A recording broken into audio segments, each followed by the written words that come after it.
Studying for the SAT. Throwing in my 2 cents. I'm sure some people will disagree. Are you sure you need a study plan schedule for the SAT? Lots of people asking about how to create a study plan for the test.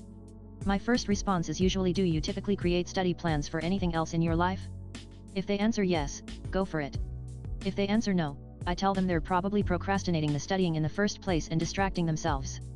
Study plans can also backfire like New Year's resolutions. After 2 weeks of failing to live up to a study plan, many students will lose confidence and momentum only to convince themselves that it's hopeless or unnecessary.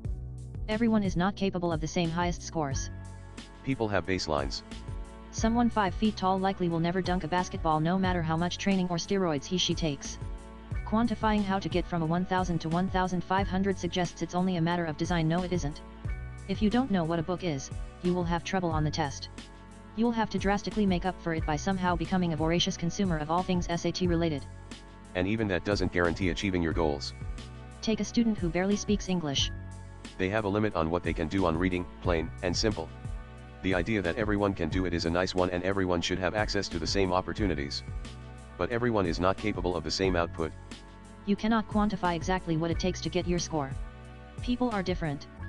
Person A can easily pick up on a skill while person B bangs his head against the wall.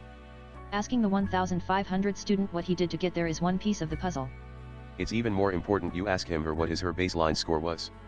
If he/she started at 1470, he/she didn't have to adjust many things. If he/she started at 1100, maybe he/she learned some really effective strategies that worked. Or maybe he/she slacked off the first time, walked in unprepared, and barely cared. People lie on the internet. You think that person who posts she got a 1600 really did it? Maybe. Or maybe not. So take advice with a grain of salt, even from me. People tell you it's easy to get that super high score. But your experiences tell you it isn't.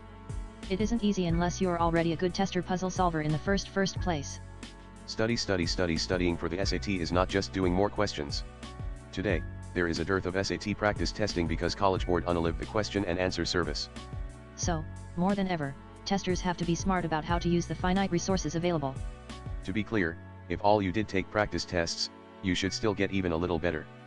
But you have to actually study your mistakes and learn from them. If you approach your SAT date and you're thinking, dang, I didn't study as much as I could, then you already know why you might fall short. Different techniques for different people. There is no such thing as one technique that beats everything else. None. Some people like to muscle their way through math problems and write it all down on paper. Some are Desmos nerds. Others love their graphing calculators. Some people can read paragraphs and write dissertations. Others cry tears of blood reading only 3 sentences. You need to find the techniques that make the most sense to you. If you're the type to actually discuss the pluperfect subjunctive, more power to you. Most mere mortals can't use that approach. Any tutor company who claims they know the best methods are doing so out of branding purposes. We want you to buy our stuff, or ignorance. I don't know any other methods because this is how they trained me. Hence, emulating others should always come with a grain of salt. Do you understand it? And, more importantly, can you repeat that good habit on future questions? Your analogy sucks. Your philosophies suck. Consuming knowledge and intellect is not comparable to a being unable to dunk at 5 feet. You're comparing something that has to be learned vs something that also requires a physical attribute.